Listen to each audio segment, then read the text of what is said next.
What up, everybody? We have a good show in today. So please share this out. Emily's all over it over here. She's already on top of it.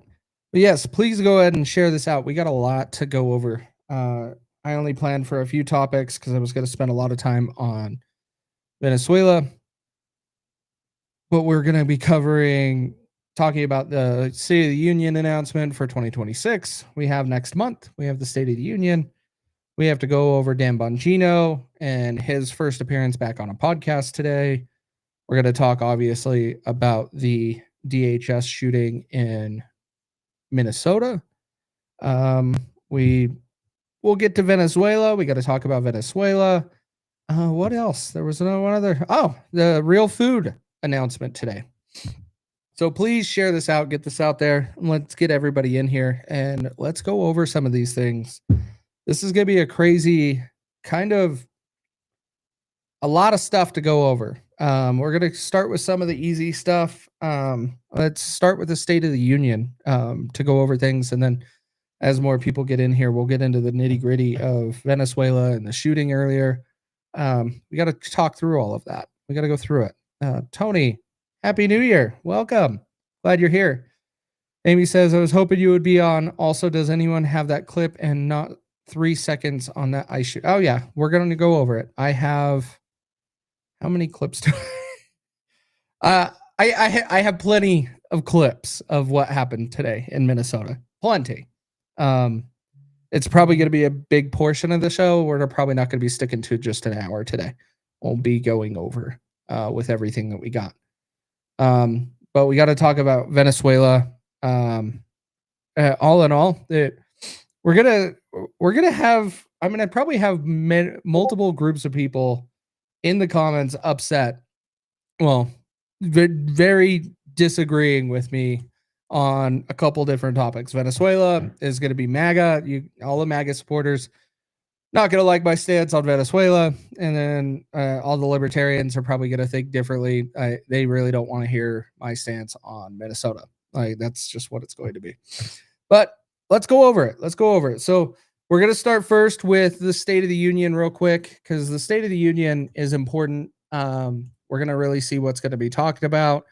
I honestly believe Donald Trump is trying to position to figure out how to fix this mess of what he created. 2026 midterms are very at risk right now. He has a very high chance of losing several seats in Congress in the 2026 election this year in November, midterms. And it's not necessarily because of him. I'll be honest. It's because everybody that's a big Trump supporter thinks that everything's in the bag. Everything's great. Donald Trump's president. I don't need to do anything. And those of you that disagree with me, feel free to go back and look at every election we have had since November 4th. It was November 4th, right? 2024? Or is it November 5th? Hang on. Let's go back. Just looking at the calendar. Bear with me a second. Tuesday, November 5th, 2024. So November 5th, 2024, we had the election, big turnout, like we always do for presidential elections. Fast forward just a few months to April 1st. 1 million Republicans did not show up to vote to switch the Wisconsin Supreme Court. So 2026, in my opinion, I think is lost. And every election since that point has gotten worse. And you're going to see more and more. It's just a notorious thing. Republicans don't show up to vote. They prioritize family and work. On midterms, they show up for presidents. So they're going to do a big State of the Union next month. Well, Trump is, and he's going to address Congress, talk about probably all of the achievements. And we'll go over we'll of course be covering it here. You guys know I'll be covering it.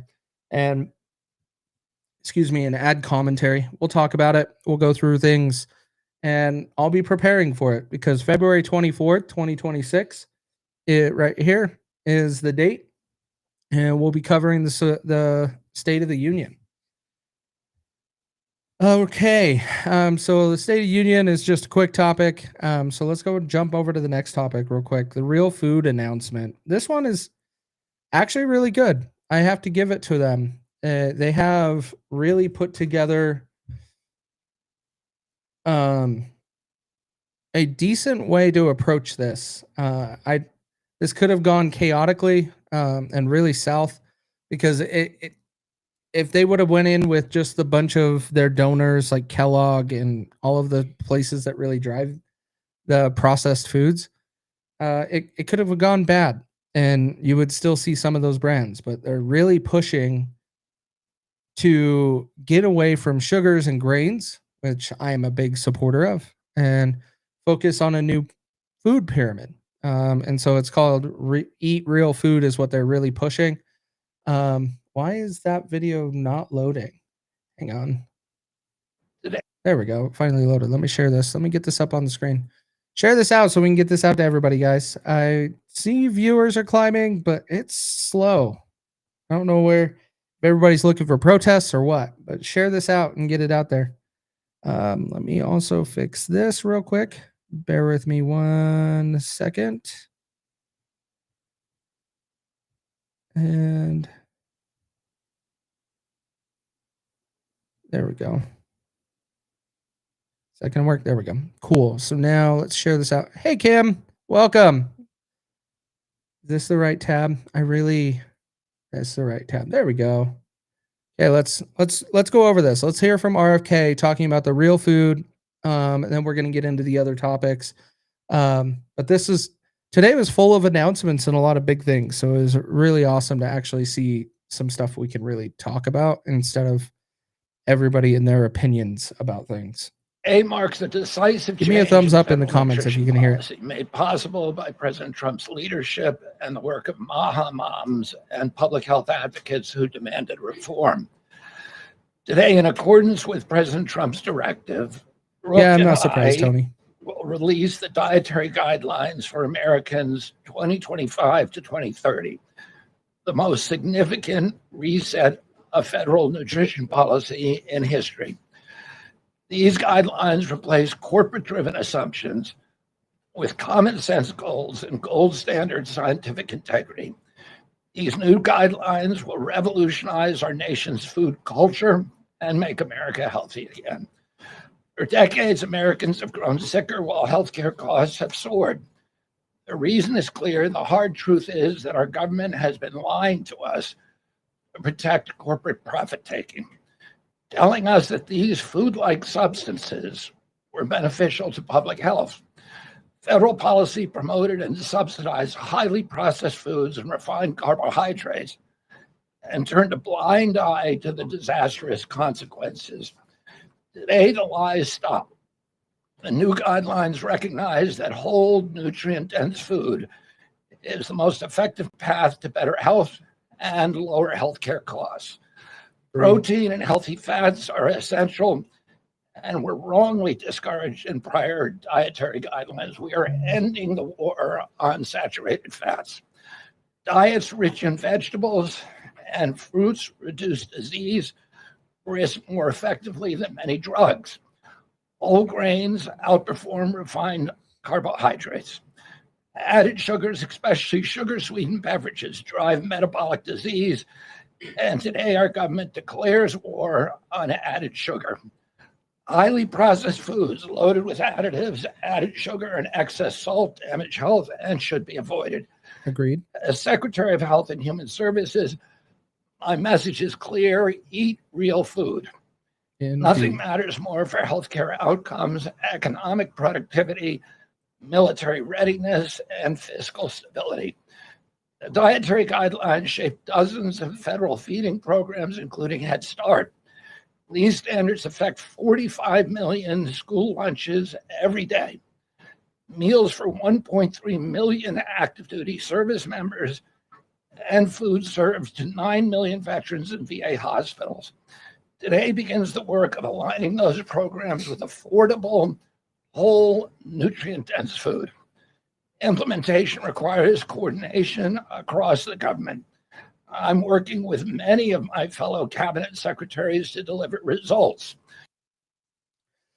So overall, I 100% agree with this. I don't see anything wrong with it. I think we are promoting the right type of foods. But Amy, you're not wrong. Like talking about the cost of things, like the cost of the real food is expensive, and it's even worse now than it was a few years ago. Even eggs, like eggs were astronomical during COVID and astronomical just a couple years. Was it 2, 3 years ago? Just crazy for eggs. But when it comes down to the quality of food, you got to be able to do that. If you notice, all of the fast food places are slowly starting to bring back their value menus because their food is trash. And so they're trying to figure out how to make this work because charging $20 for a single combo after taxes and everything, that's exaggerated a little bit, but you get what I'm saying. That it's not a good idea. But when it comes down to eating real food, you have to do it. I know it's expensive, but processed foods they are much more expensive in the long run, and you got to make that switch. It's something that Emily and I have done. We eat predominantly carnivore, so it's rare that you see us eat a whole bunch of processed foods. It's mostly meats, in a lot of ways. Like and most of the stuff you can get from animals. So a lot of this stuff, high protein diets are super encouraged in my mind. When you manufacture an egg shortage, of course the prices go up. Agreed. I agree. Not saying that the egg shortage that we had was accidental or anything. That's for sure. Way too many fires, way too many issues with the um, what is it? The poultry industry? Is that what you call it? Anyways, where you would get the eggs. Way too many coincidences then. But there's always ways to find real foods and eat them. Just work through it and prioritize it. You got to do it for extended periods of time, and then your body will start thanking you for it. That's for sure. So this is something I very much welcome. It is something that I look forward to with this administration with Maha. Is let's get back to some real things, um, and focus on real food instead of the garbage that we keep getting and feeding everybody. So that was one of the announcements today. That was really great. That was unexpected. I didn't know this was coming out today. Um, let's see. The other, what was it? There was another one. This guy. Um, I liked this guy's speech earlier today. His name is Dr. Marty Macri. I don't really know who he is. I don't even recognize him. But let's hear what he had to say on it. Let's pull this up. The beginning of the end of an era of medical dogma on nutrition. For decades, we've been fed a corrupt food pyramid that has had a myopic focus on demonizing natural, healthy, saturated fats, telling you not to eat eggs and steak, and ignoring a giant blind spot. Refined carbohydrates, added sugars, ultra-processed food. This study in JAMA now shows that 60% to 70% of kids are getting their calories from ultra-processed foods. That's an epidemic. We now have a generation of kids addicted to refined carbohydrates, low in protein. They are literally nitrogen negative because we've used old flawed studies that used urine nitrogen to estimate body protein metabolism, and they missed the mark. The old guidelines had such a low protein recommendation that we are increasing that by 50 to 100%. Kids need protein. It's huge. The old protein guidelines were to prevent starvation and soy withering boys. away. These new protein guidelines are designed for American kids to thrive, and they're based on science, not on dogma. We have 40% of our kids now with a chronic disease. It is not their fault. Correct. This is something that is the result of bad advice from the government and a medical establishment that for decades peddled research from a flawed 1960s model. Today, we are setting the record straight. This is not a willpower problem of our nation's kids. This is something adults have done to kids, and we're going to fix it.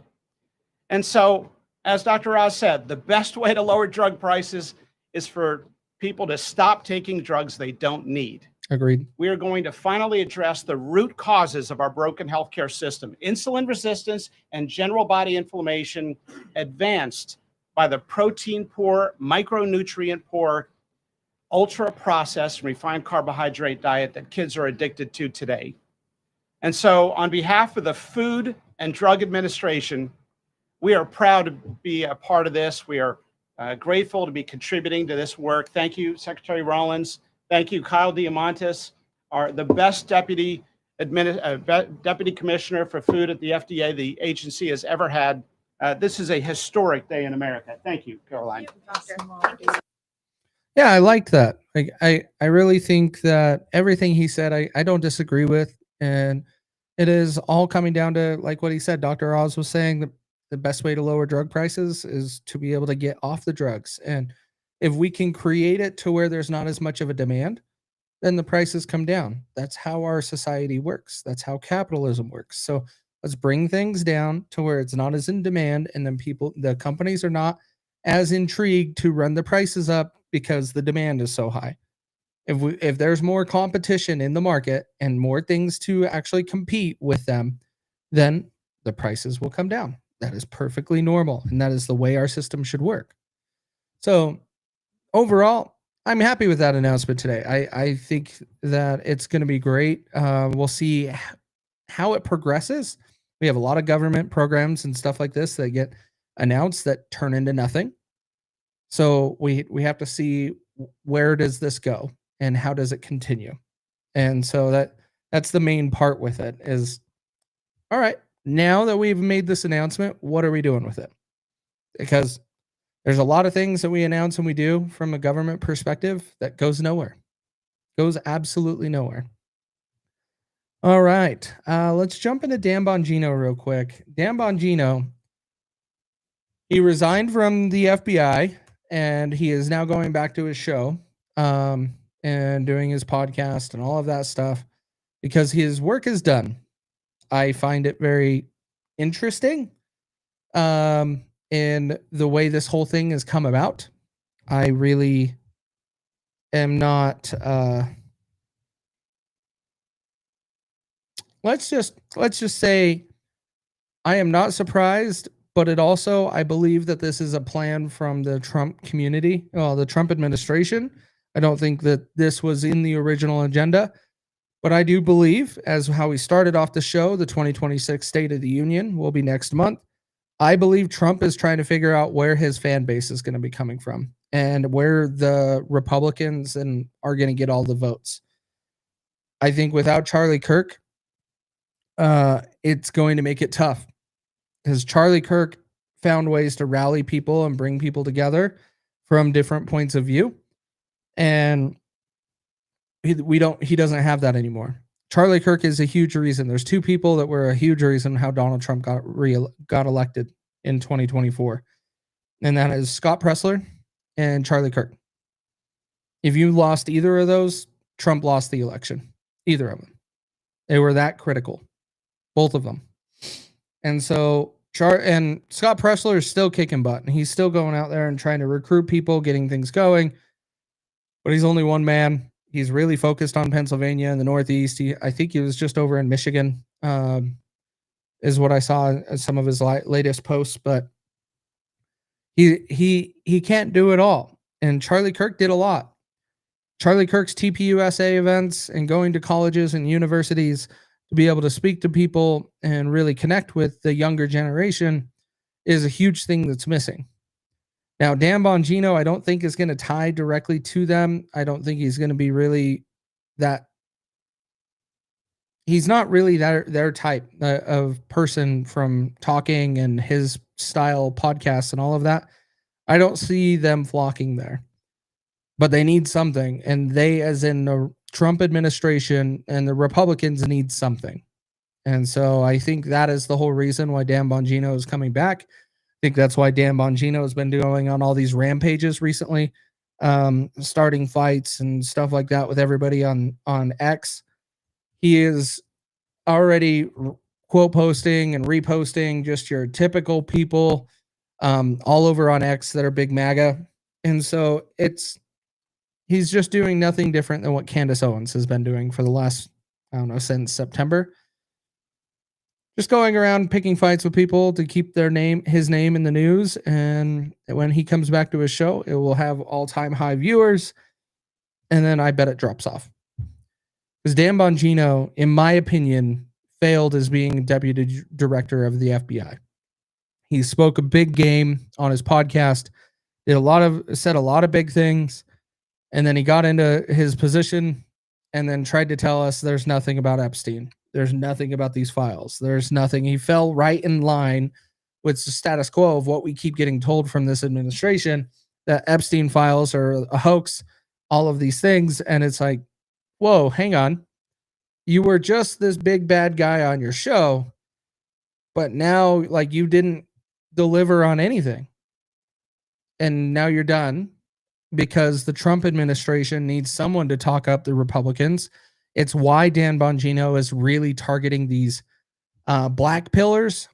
Black pillars is because we're sick of the government. And a lot of people call me a black pillar. I'm sick of the government lying to our faces, taxing us to death, and doing nothing to serve us. Our government is serving everybody else before the American citizens, regardless of administration, regardless of party. The government is not serving the American people. The government is serving their best interests and lobbyists and big corporations. You don't believe me? Well, the next topic is all about big corporations and money, and that is Venezuela. And we're going to get into that. But when it comes down to everything in government, they haven't been doing anything for us. Nothing. Trump ran on no tax on tips. We got no tax on tips with fine print that has an expiration date that conveniently lines up with the next election. Like we're some peon that just needs to get in line. It's no, you promised us no tax on tips. Deliver no tax on tips. You want to make America great again? Get no tax on tips being permanent. Get the no tax on overtime permanent. Get the no tax on car loans permanent. Don't set it for 4 years and let it expire and be like, I'm going to dangle this carrot in front of your face for the next election. That is what American people are frustrated with. That is where the American people are black-pilled, like you're saying, Dan Bongino. The American people want an administration to serve them. And I haven't told any of you guys this yet. I've been saying, well, some of you I interact with on X, but I'm probably never going to vote in a federal election ever again because I am so frustrated and they don't do anything to serve us. I'm going to be only focused in promoting and talking about local elections and preparing for federal government that just keeps going haywire to serve the big business and potentially have America put in a really bad spot. And the best way you can prepare for those scenarios is build up your community and your state. Be prepared for those scenarios. And how you do that is have a strong community. But yeah, am I black-pilled? I'm just sick of the government lying to me. So if you want to call that black-pilled, I'll be black-pilled. Sure, I'll say I'm black-pilled. I don't care. It's the truth and it's the real situation. I don't know of anybody, even other hardcore MAGA people, I don't know of anybody that would tell me the government has served them, has done something to serve them. We don't hear that. The government is not serving us. So yeah, sure, Dan Bongino, we're black-pilled. No, we're just sick of administrations and politicians lying to our face and thinking we are idiots. What up, Cassandra? I see you. All right, let's go over this. Let's show you Dan Bongino a little bit, and then let's jump into Venezuela. So Dan Bongino did a little podcast. I don't even remember this girl's name that he did a show with. Apparently, she must have worked with him or his team and stuff like that for doing a show. It was talked about. I think it's in one of these clips. So let's play this real quick. And then just don't watch the shows. It's okay. Like, this is a constitutional republic. You're not obligated to listen to my show. Justin, what was the line on the air with Jim? It's not a freaking airport, man. You don't have to announce your departure. Like you It's get true. these black pillars.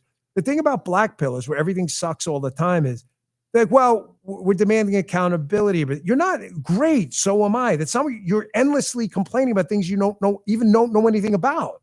Like that's all you do. Like he'll See, when you say you don't know anything about Dan Bongino, Dan, hear me out. Even though I'm sure you're going to block me on X, like you have a million other people in the last 48 hours. And if you guys don't know, Dan Bongino's been on a spree of blocking all kinds of, including MAGA people. Like someone to be in his comments and be like, "Hey, just chill out, bro." Like something like that. Block. Like, Dan Bongino's been going on a spree of just blocking people. And that's the only reason why I want to talk about this is what the hell, man? If you are going into office to serve the American people and you are going to be doing and holding Epstein, releasing the Epstein files, getting transparency in the government, doing the right thing, cool. That's cool. And then if you're done and you want to come back to your show, cool. But how in the hell do you think it's right for you just to go around and start blocking people? There's plenty of screenshots of people showing what they put on their posts, and they were not bad. It's just Dan Bongino was in his feelings and just blocking people. A lot of them. Like, dude, what the hell are you doing? You got to at least hear people out. And yeah, we're upset because you talked a big game on your podcast. You got into your position, and you and Kash Patel didn't do shit. You didn't produce shit. If you would have just came out and admitted and said, "Hey, you know what? I thought there was all of this stuff. There's not. I lied. I was misinformed, or I didn't have this. Like, this is where I went wrong, guys. This is the truth." I would be better with that than the way he handled all of this before. Everything the way he handled all of this was a mess. And then he's coming out and getting mad at people for being blackpilled. Really weird. shut down the border, 10 people across the month. Why wasn't it 0? Okay. Well, can you just acknowledge going from a million to 10 is a big deal? That way, and there's a cost to that. And the cost you see is in, polling numbers around the midterms. You can't let this negative vibe constantly set in. See, this is what I'm talking about. Donald Trump sent Dan Bongino back to do his podcast to help with the midterms because Charlie Kirk is no longer here. And TPUSA is falling apart in my mind. And I'm not doing a Candace Owens rant about it because the main thing, and I'll say it real quick, TPUSA was Charlie Kirk. Very similar, and I had the same conversation with my wife. Project Veritas was James O'Keefe. You couldn't run Project Veritas without James O'Keefe. You just couldn't. No way. It was James O'Keefe as that organization. TPUSA is Charlie Kirk. You can't put anybody else as the face of that organization and have it have the impact that Charlie Kirk had. And so TPUSA, with some of their actions they did with AmFest and some of the people they did not invite to the show or removed their invite to go and attend, I was kind of annoyed with. So I didn't go. I applied for a press pass. I did get my press pass for AmFest, but I decided I'm not going because I was a little jaded by TPUSA. I hope they still can turn it around, but let's be honest. TPUSA, the face of TPUSA is Charlie Kirk. America is probably going to be struggling to take on anybody else for TPUSA. It's just the truth. It's very similar to Project Veritas. Project Veritas is James O'Keefe. If you try to do Project Veritas without James O'Keefe, which they tried, it failed. And unfortunately, that's the reality. Everybody associates a name with an event, with these events, and everything was Charlie Kirk. And I loved that Charlie Kirk was very similar to me in a lot of ways when he started. He was much more libertarian. A lot of his stuff that he was talking about was big government sucks. They need to stop their government overreach and all of those things. And so I was a big fan of Charlie. I don't like some of the stuff that came out just before his assassination. But overall, I was still a fan, and I just don't know if TPUSA can do it. That's all. Like, nothing throwing real shade. I'm disappointed they kicked some people out of the show that they had originally invited. But that's none of my business. I don't know the true story. I heard both sides on the internet. My opinion is shouldn't have made it, but whatever. All right, let's keep going. Doesn't mean healthy debates about policy are not welcome. Hey, I'm not. Hey, hang on. Let's roll that back. That's important. Polling numbers around the midterms. You can't let this negative vibe constantly set in. That doesn't mean healthy debates about policy are not welcome. Hey, I'm not a big tariff guy. I've said that 1,000 times. Healthy debates. So here's what I see happening, guys. And take note of this. On January 7th, I'll say it, and I guarantee you we will start seeing it come up later for this election. You're going to see black pill, everybody, all big major MAGA. If you come out and say anything bad against Donald Trump, you are going to be a black pillar. That's the name they're going to call you now. They're going to start calling you that. This is what we don't need in politics. We need to be welcoming a debate. We need to be having a healthy debate. We need to have civil discussions. We need to be able to go over these things. Dan Bongino is just giving us a highlight here, I'm pretty sure, of what we're going to see for this election and why he was coming back.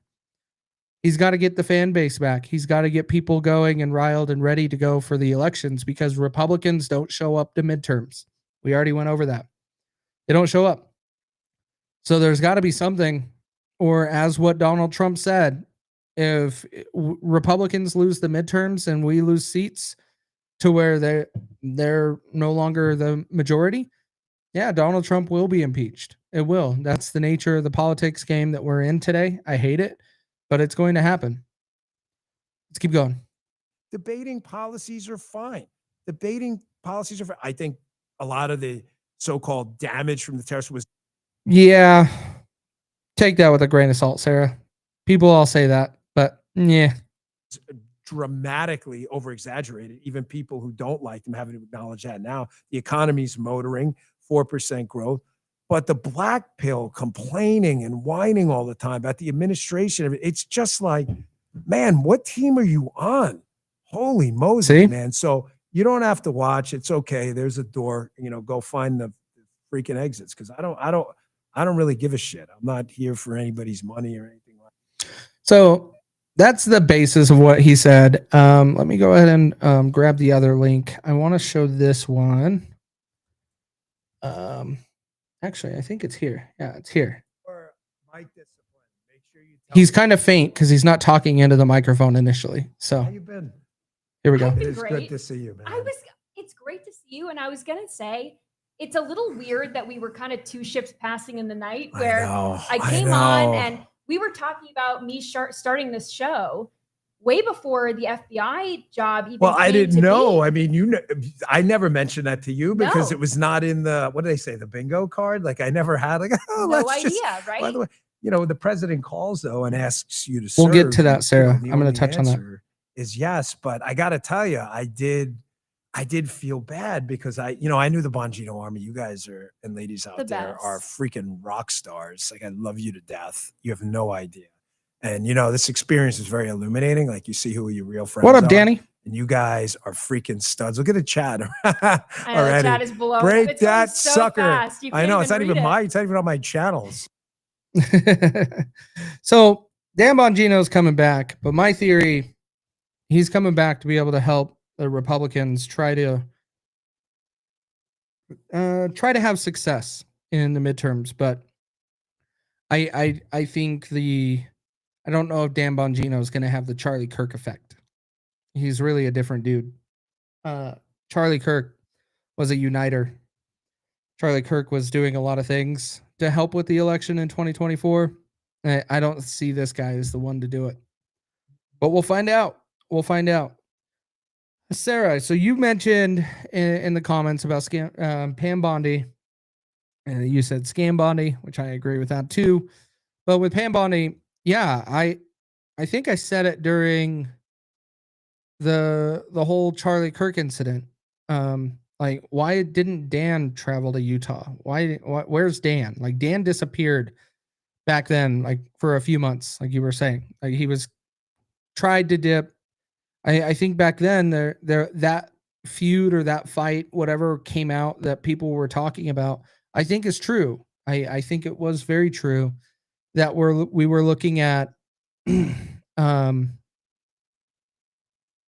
that there was a disagreement and there was a fight within the DOJ that they wanted out. I think Kash Patel also wants out. I don't think Kash is all in for it anymore either. Both of these guys' body language really changed a little bit into it. But the part is you got to remember Donald Trump ran on locking up Hillary in 2016. So if you're saying you're going to bring accountability and you're going to really fix this, then I would expect if that was the case, then people are going to be wanting quick results and turning things around. And you're going to want to see that. Donald Trump even said that at the RNC. He said that a few other times up until he took office, that we're going to move fast. We are going to move fast. We moved fast for a few months and then it went dead. We didn't move fast after that. Initially, the first few months, we had a lot of media to talk about. We had a lot of things to talk about. There were a lot of changes, a lot of things. Nope, it died. It slowly died off. Today was a pretty active day with all of the announcements, all the stuff we talked about already. So things are coming, like they're coming in waves, but people are getting impatient. As I said earlier, when it comes to the government, we are sick of the government talking at us, not really serving us, not serving us at all, and really spitting in our face. We want to see quick change and accountability. Perp walks. How many times have we heard about perp walks? A lot. Everybody wants to see perp walks. And we got to see a perp walk of Maduro. That's the next topic we'll get into here in just a minute. And then we'll get into the Minnesota shooting right after that. With Maduro, we got a perp walk. Great. Do I think Maduro was a bad guy? Yes. But we want to see results. We want to start seeing things happen. No one is doing that. The stuff that we're getting, we were promised no tax on tips. We got no tax on tips until 2028. Okay. We got no tax on overtime until 2028, which both of them have a cap. None of that was said during the campaign. We just said no tax on tips. This is where we get sick of the government. This is where we get sick of being lied to. We want to see accountability, and we want to see politicians actually be held accountable or do the things that they told us. That none of them are doing it. And so Dan Bongino is already setting up the stage that I'm going to be called a black pillar here in 6 months during this election. It's going to happen. I get called fake MAGA, which I never claimed to be MAGA in the first place. I get called a liberal. I've been called all of those names just recently. Actually, I posted it on X. I was called all of those names in the exact same thread by the exact same person. That is the state of the politics that we're in today, is the name calling. And that's where I wish Donald Trump, I know I used to applaud it. I thought it was hilarious with Donald Trump, but now it's turning into that's how we deal with everything. We call everybody names. Everybody. And how effective is that? It's not. It doesn't serve us, doesn't serve anybody. And all it does is just further prolongs a healthy conversation that needs to happen. Jim Bob, welcome, man. I'm glad you're here. Sarah says, but part that is because every move they make, someone files a lawsuit that halts them in their tracks. Fine. It doesn't matter. That doesn't mean stop doing things. It means keep doing things. If it halts them, fine. There is checks and balances. Oh, you're late for dinner. That's for sure, Jim Bob. You're late. The the thing is, Sarah, that's an excuse. This is where people will get mad at me and call me black-pilled, because if you're saying judges are stopping everything, look at everything that Trump is winning as they escalate to Supreme Court. Not one of his processes have been held up. Well, has forced Donald Trump to reverse course in Supreme Court. All of them have gone through. That is called checks and balances in our system, and those things exist. It's part of the process. The only people using those as excuses are people that don't know what they're talking about and are trying to justify the lack of action. When no, Donald Trump, you said we're going to do a lot. We're going to be doing all of this. We're going to be doing these things. We're going to be moving fast. Where is it? We did it for 3 months and then we stopped. Like, it's not going anywhere. Congress is not doing jack shit. They have already wasted an entire year of majority being on their side to be able to get anything done. They wasted it, an entire year. They got nothing done. And to also point out to you guys, we're doing billing. We have 23 days, 24 days. There's 31 days in January. So 24 days. We have 24 days left in this month. And I guarantee you, Congress is going to shut down again. Everybody's going to blame the Democrats. Everybody's going to blame the Democrats. No, it's because no one's talking about the government shutdown right now. They're going to start talking about it on January 19th and start being like, oh, we got to panic. We only have a few days. We got to do this. And then everybody's going to get talking about it on social media. That is how these politicians are playing Americans. They wait until the last minute and they say we've been all doing this, but no, they're not doing their diligence. Like, if it was any real American, we would have been talking about this a while ago and been doing what we did for spending bills years ago, to where we would pass spending bills an entire 12, there's 12 different buckets that we got to organize spending for. Out of those buckets, we would get all 12 done. We pass these continuous resolutions and all of these things that just only do portions. And we kick our can down the road to get us 3 months or 6 months. We don't even get a full year anymore because we spend so much time talking about budgets, but we don't realize that the accountability that we need to be calling for is, we used to do this once or twice, once every year. Sometimes we got lucky and we did a 2-year cycle. That is how we don't waste time. But now we spend every other month talking about a government shutdown instead of how we're going to take care of Americans. This is how Americans are getting played by the politicians and everybody in Congress and in DC. This is where we are not getting jack shit out of this administration anymore. Anything. And so now we're going to make Venezuela great again. We're going to make Iran great again. We haven't even made America great yet, but we're focused on these other countries. That's what pisses me off. Like, we really need to be America first, or America only, and get our shit in order. When you have the oxygen mask fall down in an airplane, you actually put the mask on yourself first. They tell you that because you are useless to help somebody else if you ended up not able to breathe.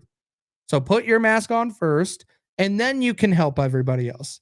That is what America should be doing. America should be putting on our goddamn mask, getting our shit done, cleaning up our mess, and then if we wanted to go and help other countries, we can go and do that at that point. But we have so much crap to fix here. We can't even get involved with Venezuela, Iran, and now there's talks of Greenland. We need to focus on our country. Our country. But no, we can't do that because I'm going to get called black-pilled because I'm just not blindly trusting the president and blindly following Congress in whatever they're doing. Anyways, all right, let's keep going because we got a lot of shit to cover. 45 minutes. I think we've covered a lot in 45 minutes. We still got quite a bit more. Let's get into Venezuela real quick. Venezuela. Like I said at the beginning of the show, I'm going to make some MAGA people probably hate me today. I'm going to have some libertarians hate me today. The libertarians are going to probably hate me on the Minnesota shooting. MAGA is probably going to hate me on this Venezuela shit. So here we go. Venezuela short story. Everybody knows we went in, executed an awesome mission. By the way, I do applaud that. I recognize how well it was executed and how it was done. It was solid. It was legit. Do I agree with a premise of us doing it? No, I don't agree. I don't care what laws you try to drum up, what kind of any of this stuff. Everybody keeps trying to say U.S. international law. We had a warrant. We went in and took him, and then we were out in 30 minutes. Did you notice the media campaign on social media around that morning? Everybody was saying we were in and out in 30 minutes. Fastest thing ever. We were in and out. Okay. But that's a lie. We were in and out. Those people that executed the operation were in and out. America's still there because we got to run the damn country now. We're running Venezuela right now. We are assigning people in our administration to make decisions in Venezuela. That's not okay. That's saying we conquered their land and we are going to be doing that. No, that is not our place. Venezuela can do whatever the Venezuelans want to do and fight for. It's none of our damn business. We have to focus on America. We can't focus on any of these countries. You notice Lindsey Graham was all up in arms. As soon as Venezuela's done, he's like, let's do Iran. Because Lindsey Graham is a warmonger. He wants us at war. And so these things only escalate and keep getting worse. And we go more with military, and we make the military industrial complex bigger. We make these systems astronomical and take all of our taxpayer money and put it into these things when we could be helping veterans on the streets. We could be helping Americans that are struggling in current economy. Like, our economy is okay, but as Amy mentioned earlier, our cost of goods are still pretty high. It's not down. Like, my eggs haven't came down. Now, I buy very specific eggs, so that could be why, but I look at prices across the board. They may have came down a little bit, but I don't see that they came down to what it was before or even near COVID. Eggs were super cheap then. I'm still paying a lot for eggs. I would get chickens again, but we travel too much, so I'm not getting chickens. But when it comes down to this entire situation with Venezuela, we don't need to be putting effort there. Let's put effort into America.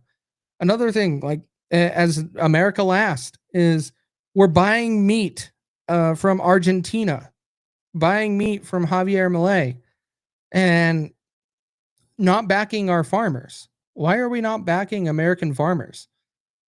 We have farmers that are getting subsidies for soybeans and for corn and all of these other things that we really shouldn't be eating. They serve us in no way. There's no nutritional value with them. But we're paying. Not exactly true in Venezuela. The next line was sworn in and had some moves today to arrest some other corrupt people. What is not true? I didn't touch on any of that. We are running the country. Donald Trump said it himself. If you want, I'll pull up the video. But when it comes down to America, we're not doing everything America first. Yeah, the eggs are here at $2 a dozen. That's fine. I'm saying I'm still seeing eggs that are still up there. Anyways, so when it comes down to our country, we are not doing anything to really make America first. Everything that we have been doing is promoting and supporting outside of our country. Like we passed some of these things with exceptions to be able to get reelected in 2028. Why is that? Why did the no tax on tips? Why didn't that go forever? Why didn't we make it permanent? We're not doing things to make America great. We're doing things to get people reelected.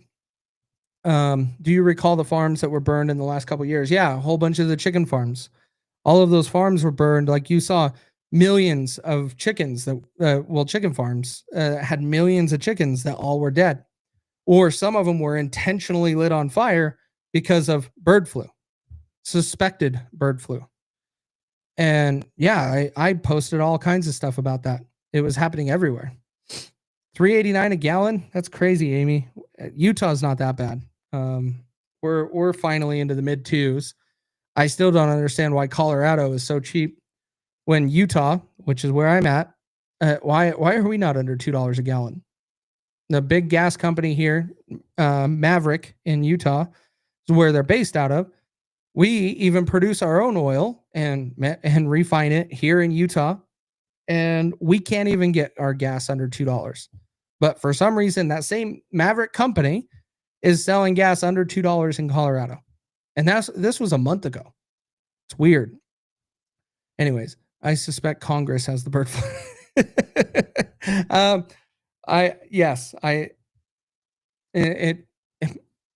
It might fix some of our problems, Jim Bob. Let's just say that if they had bird flu. Yeah, Rhonda, you're lucky. That's Texas. I remember when driving through Texas and going down to Florida in June, that going down into the South and driving down there, it was really cheap. It was nice. It was really nice. But as soon as I got back to Utah, it was not fun paying the gas prices when I got back here. It was a whole dollar something more per gallon. And all I did is travel a few states. That's crazy. But anyways, back to Venezuela real quick. I'm getting squirreled. So Venezuela, when it comes to us running the country like that, we didn't get in and out. That's a lie. I don't know where that campaign came from. I don't know where it got spurred up and why people ran with it, because we are making decisions in that country. It's not our place. We shouldn't be doing that. And that doesn't mean we got in and out. If we left it to just Venezuela and their VP to be able to run the country, I would understand. But we can't say we got in and out if we're going to be assigning people and designating people to make decisions in that country.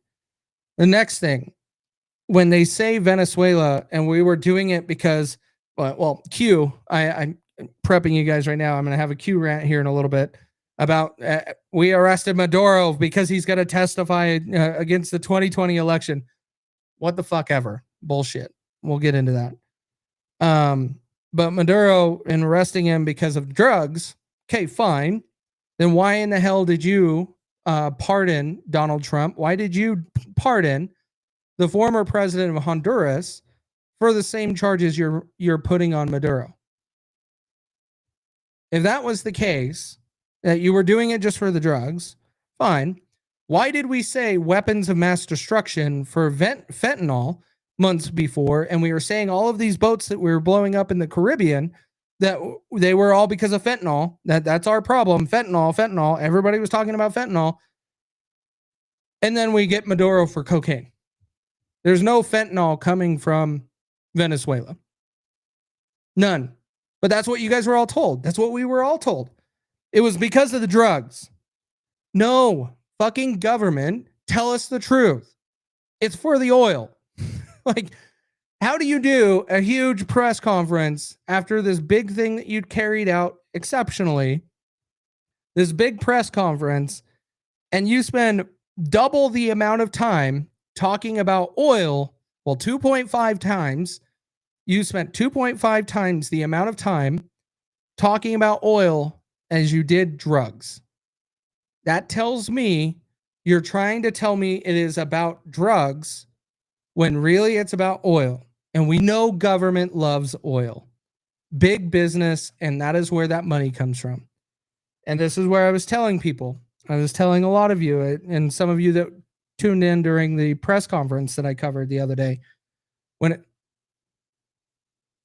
cocaine is a drug. Who's saying it's not? Okay. But when it comes down to the situation in Venezuela, like, it's about oil. Let's just admit it. Let's be honest. It's about oil. It's not about the drugs. Cocaine is not the number one priority in the country. If it was, you would have labeled that with weapons of mass destruction that you labeled fentanyl with a month prior. Everybody was saying fentanyl. We were on all of those drug boats that we were blowing up in the Caribbean. Turns out, no, we're going after Maduro in Venezuela for drugs. And you look at the indictment, fentanyl is not even mentioned.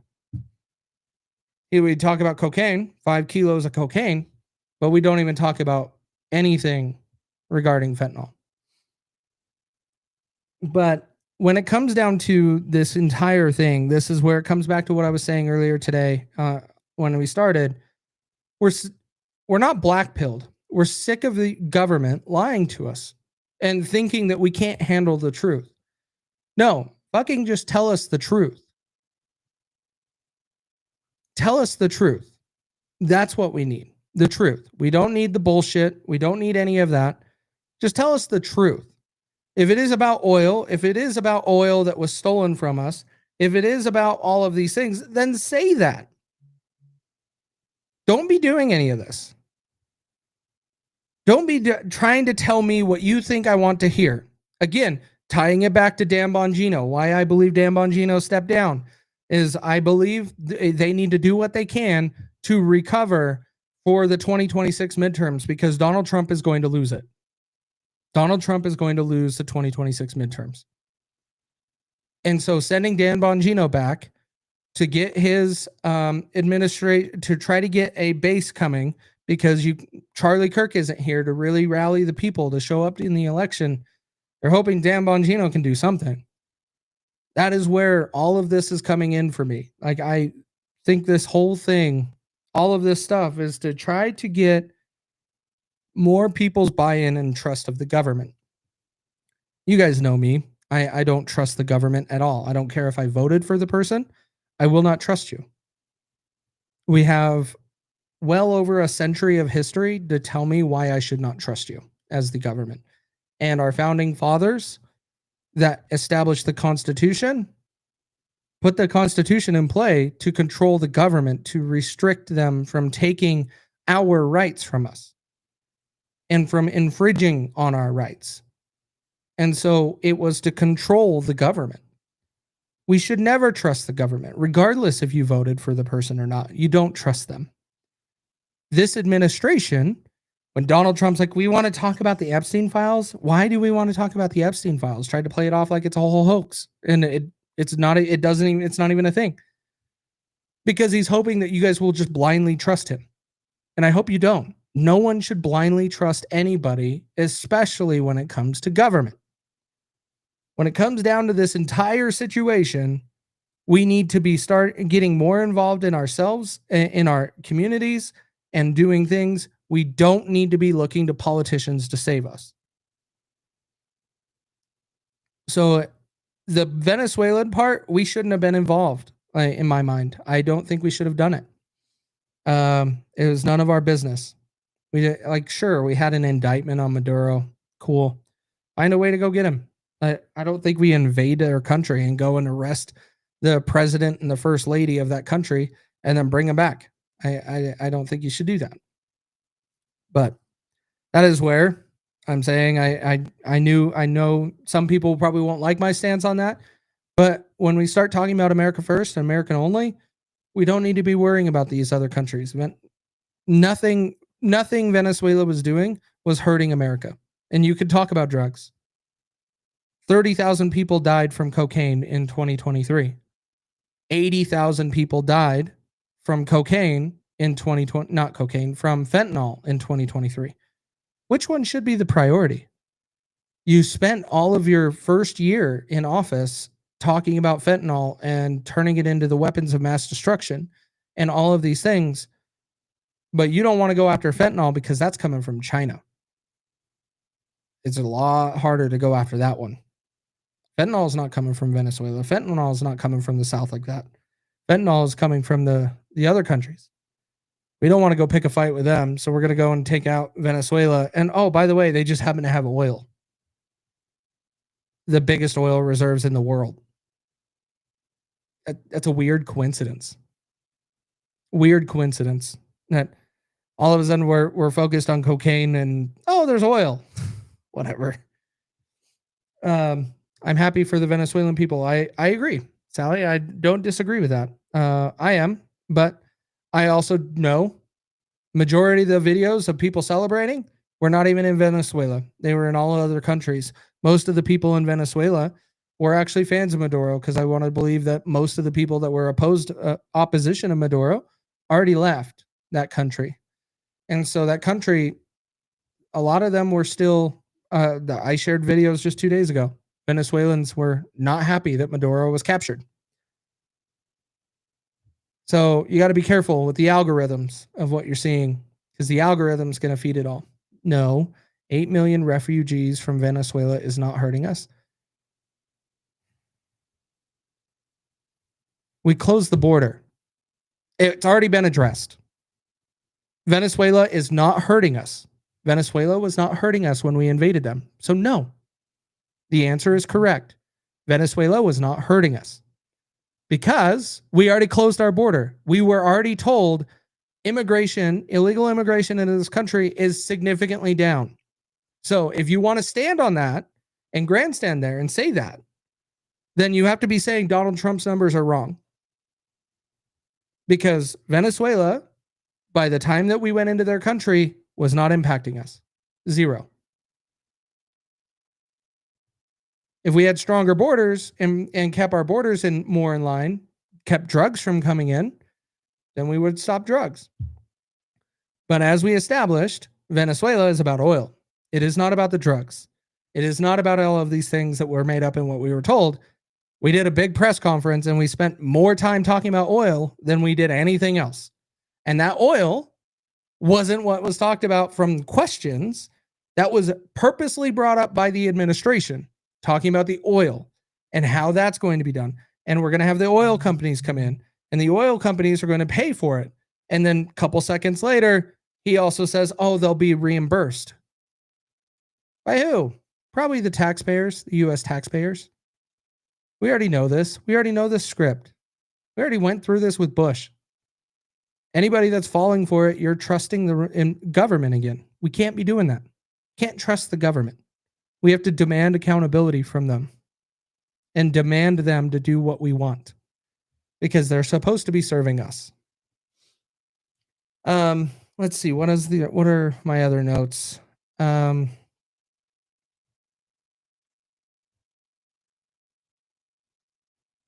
Yeah, that covers mostly everything. Like when it comes to Venezuela, ultimately we just didn't need to be doing it. We don't need to be making decisions in that country. We don't need to be assigning our resources to make decisions over there. We need to be focused on America, and we're not. And now we're banging on war drums in Iran, which is weird. Like, why is that a priority all of a sudden?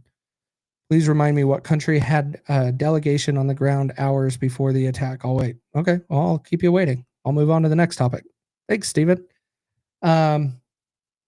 So when it comes down to Venezuela, we shouldn't have done it. That's just where, and I know some people are not going to be happy with my stance on it, and I don't care. It's my opinion. It's where I stand. If you are really America first, you wouldn't be worried about invading another country. Let's jump over to the big topic now. We got to go over about the shooting today. The DHS shooting, I think this is setting the stage and very unfortunately, in Minnesota again, that we really don't need. Minnesota is a mess. And they are already rioting. I shouldn't say rioting, that's extreme. They are already getting big protests together. They broke windows at the federal building already. We're going to get into all of that, but we're going to start at the beginning. We're going to start back and we'll go over the video. Let's go over the video of the shooting and the driver. So the driver was, can we invade Minneapolis? Technically we have. That's why all of these people are upset, is we sent in a bunch of federal agents, which, by the way, I don't like. You guys know I don't like the federal government. I don't like the federal government getting involved in state stuff. Now, deportations, I am for.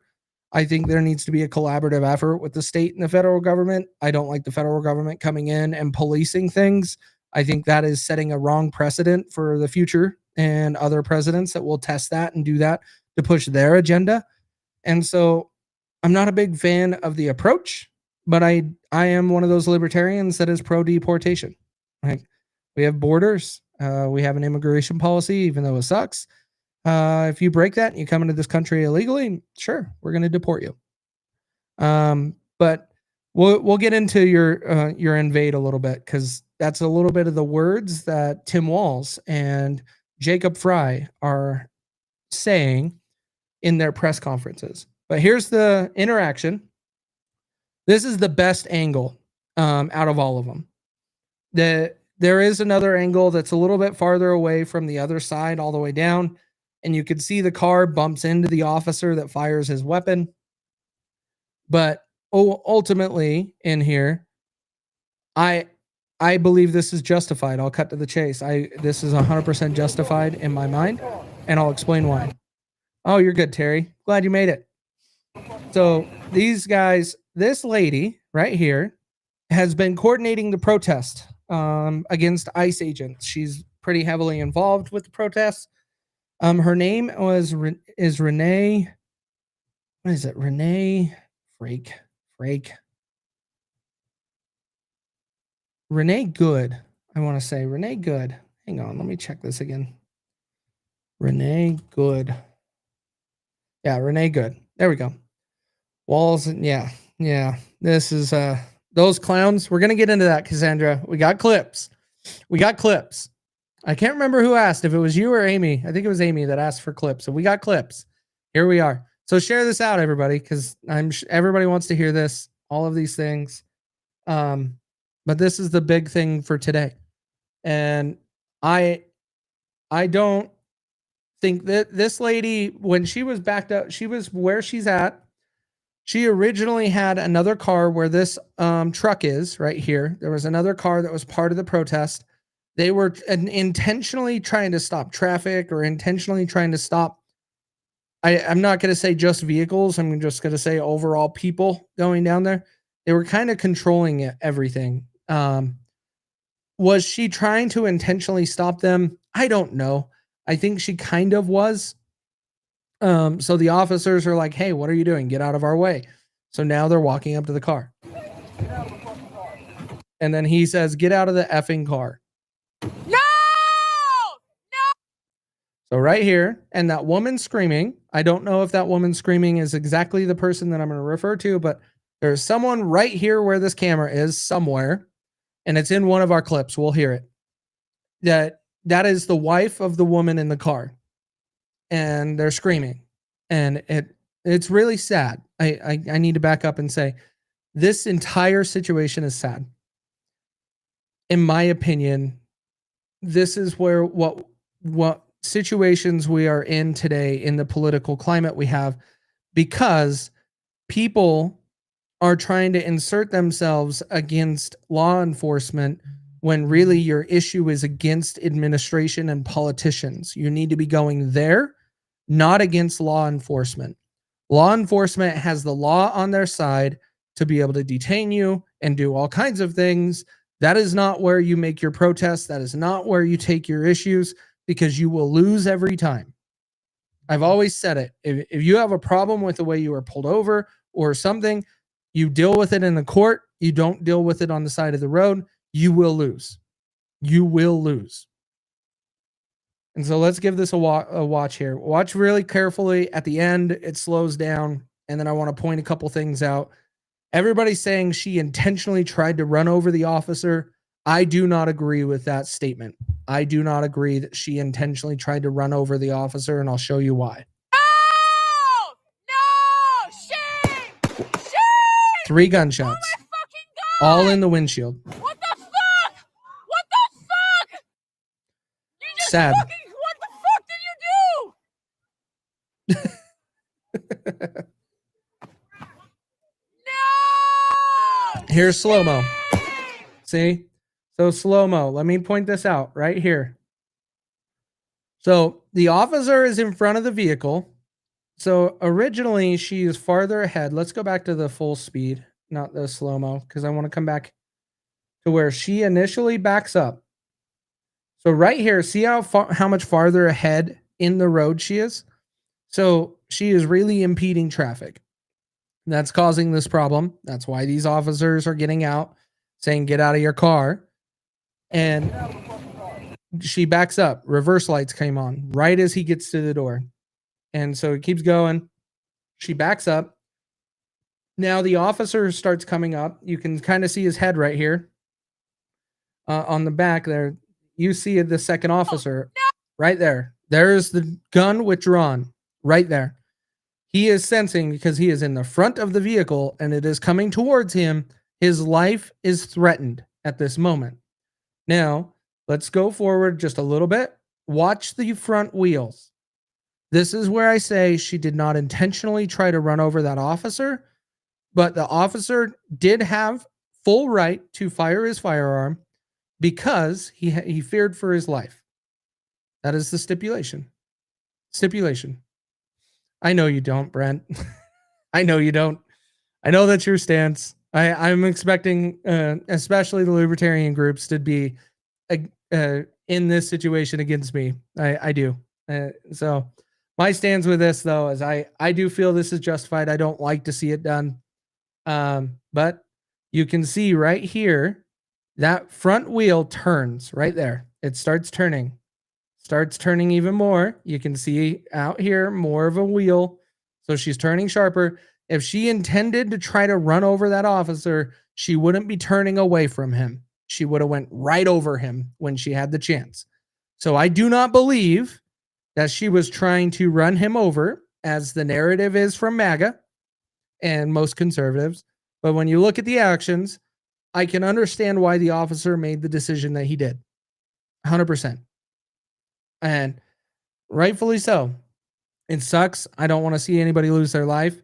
But like I said, these people, we know who this person is. We know that they are very against everything in this current administration, and they are very against ICE because they were part of pulling in this protest.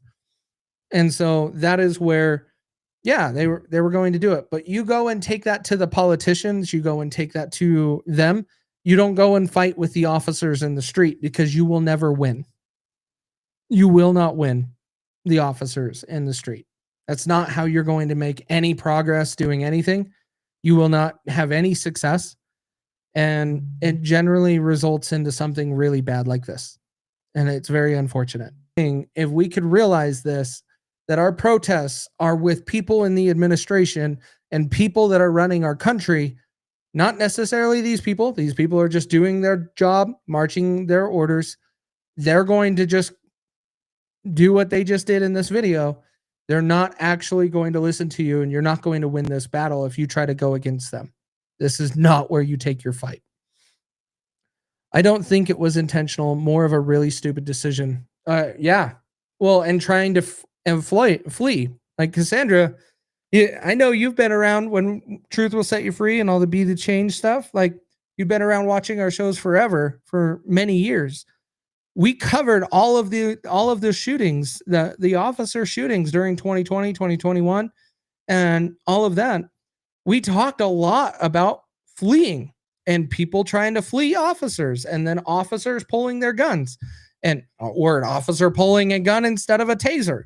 Like, you don't put that decision in the officer's hands, because they're most likely going to make the one that you don't want to deal with. That is for sure. Terry says, but was the officer moving that way at the same time? No, he is actually moving away. And you know what? I'll see if I can find the video for you, Terry, and we'll go over it. It's down at the other end of the street. There's an angle, and you see that cop actually gets hit by the car. He gets bumped into, and he kind of just jumps and gets pushed away. But because he jumps up, the hood kind of pushes him, and then the car turns. So I don't believe this was intentional to try to run the person over. I believe she was trying to flee, but the officer felt like his life is in danger, which is why he fired his weapon. Auschwitz guards were just doing their job too. I agree, Brent. I 100% agree. The difference is when we're talking about, I can't click on links in the chat, Steven. None of those links work. But the difference is we're not in a situation we're going around rounding these people up. We're not. You and I will disagree on some of the border stuff. I know that. But I'm pro deportation. And we are not putting them in camps in the United States. We are processing them, not necessarily we go through a small due process. It's not as great as I would like it to be done, because we are making some mistakes. But ultimately, we don't need illegals in our country. And I believe in a strong border. But when we are not taking Americans and rounding them up, is what I'm saying. And so when it comes to this situation, don't fight with these officers. Don't flee from these officers. That's what we can learn from this. And that's what I said in 2020. I can't remember all of the different shootings that when people got shot and trying to run from police. You just don't do it. Hey, Amity, I see you. And so ultimately here, I just wanted to point out, if she wanted to run him over, the officer, right here is the chance. The wheels are turned properly. The officer is more dead center in front. He kind of moves this way a little bit. She cranks the wheel the opposite way. And so when you start looking at that, see, right there, turn. So we'll slow it down again. So wheels turn. If she wanted to run him over, right there is the chance. She starts going and then turns the wheel to get away. And then he fires his gun. Now, I'm not showing it. I'm not going to show you guys. There is a video of the crash and how everything was up there. And I'm not going to show it, but it is on the internet if you want to go find that. Overall, my stance with this, it is completely justified. I am not going to say it's domestic terrorism like MAGA is claiming. I believe this person was just trying to flee, made the wrong decision, and unfortunately is no longer with us because of that poor decision. And I don't blame the officer for pulling out his firearm and doing what he did. He was at risk. So if you want to put your life in the officer's hands, this is the type of stuff you do. Let's see. Cassandra, my question is, why is she fleeing with her wife still outside? People do really stupid crap. And this is where I was saying earlier, this is the political climate we're in. The political climate we're in is people don't want to have a conversation. People don't want to take their position and their issues up against the people that they have problems with. They're taking it to the streets with these officers, which I said earlier, you're going to lose every time. You won't win. In the courts and against your politicians, that is how you will be able to do stuff. Like the law enforcement officers, you're not going to be able to win anything with them, and it's not going to do anything. You might get a warning. That's not winning. That's not really fixing anything. Melissa says they could have been avoiding the open door of the other car. She could have, absolutely. Yeah. I don't disagree with that at all. B says the other view looked justified. This video does not from a court's perspective. If I had a meter to measure justification, I'd rate it around a 1 or a 2 out of a 10. My personal opinion is that it's not justified. Oh, yeah, I think it is. The most of the time, the justification for an officer to fire his weapon will be, is the community going to be in danger, or is his life threatened? And I believe both of those are. Both of those took place in this video here. Like, it took place here. The community is in danger when somebody is fleeing an officer. Absolutely. Because they're gonna drive recklessly, and they're going to be doing things that not necessarily are safe in a neighborhood like this. And so it may justify stronger action. The officer, he for sure felt like, I'm sure he did. I shouldn't say for sure, but I'm sure he felt like his life was in danger. And so that is where it came from.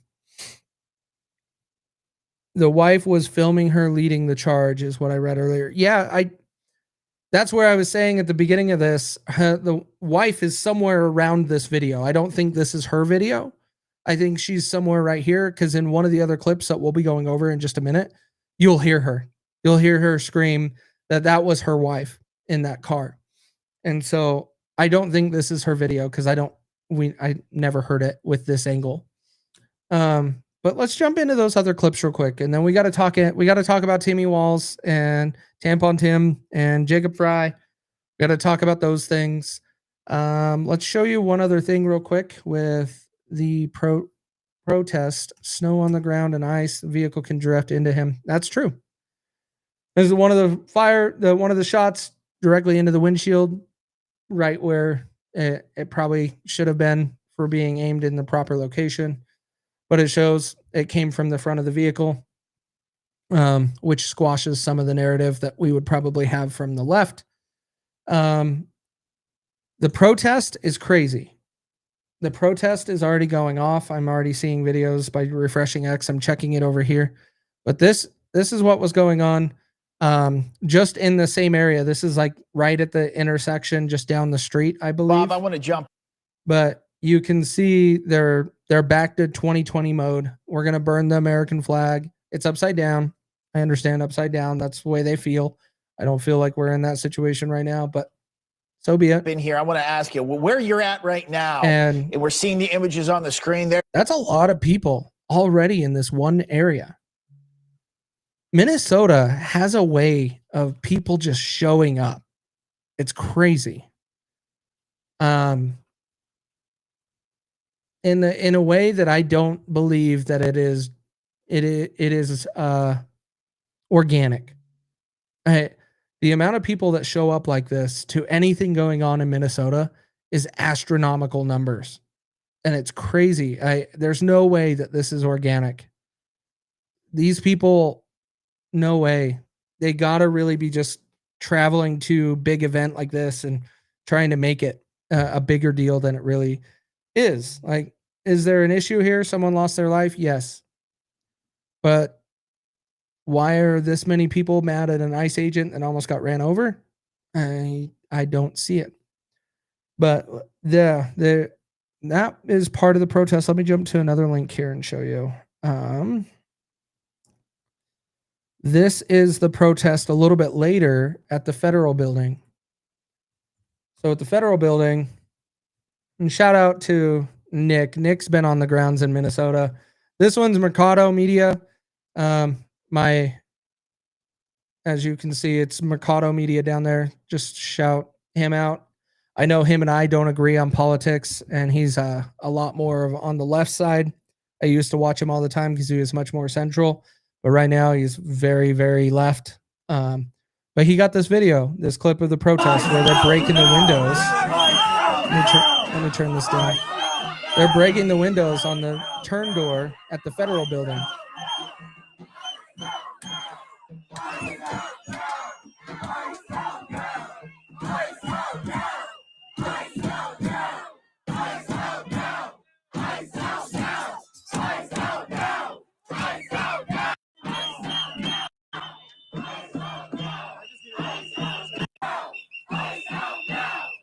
By the way, the other thing that's really bothering me, what is the point of the whistle?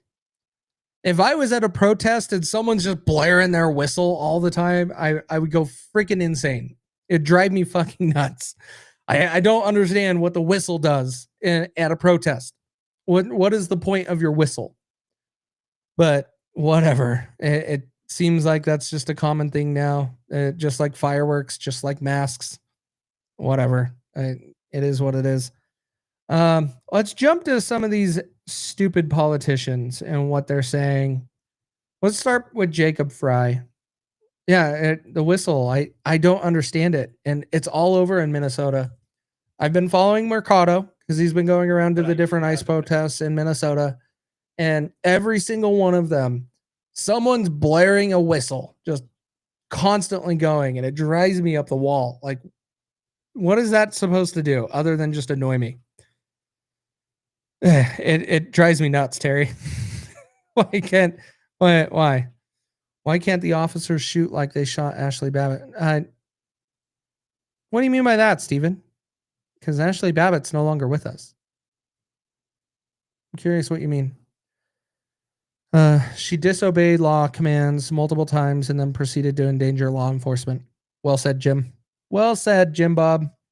Because I understand it. I get the libertarian view too, but taking it up with any of your law enforcement is not a really good idea in my mind. But this is dipshit Jacob Fry, the mayor of Minneapolis, and let's hear what he has to say. But I do have a message for our community, for our city, and I have a message for ICE. To ICE, get the fuck out of Minneapolis. Excuse me? I have a message for ICE. To ICE, get the fuck out of Minneapolis. So, oh yeah. Well, yeah, they did shoot her through breaking through a window. I was trying to figure out why you were saying why can't the officers shoot like they shot Ashley Babbitt? They did. They shot her through a window. Oh, I see what you're doing. Okay, never mind. I see what you're doing, Steven. I got it. This guy, this special freaking individual, the mayor of Minneapolis, he's mad that ICE is in his city.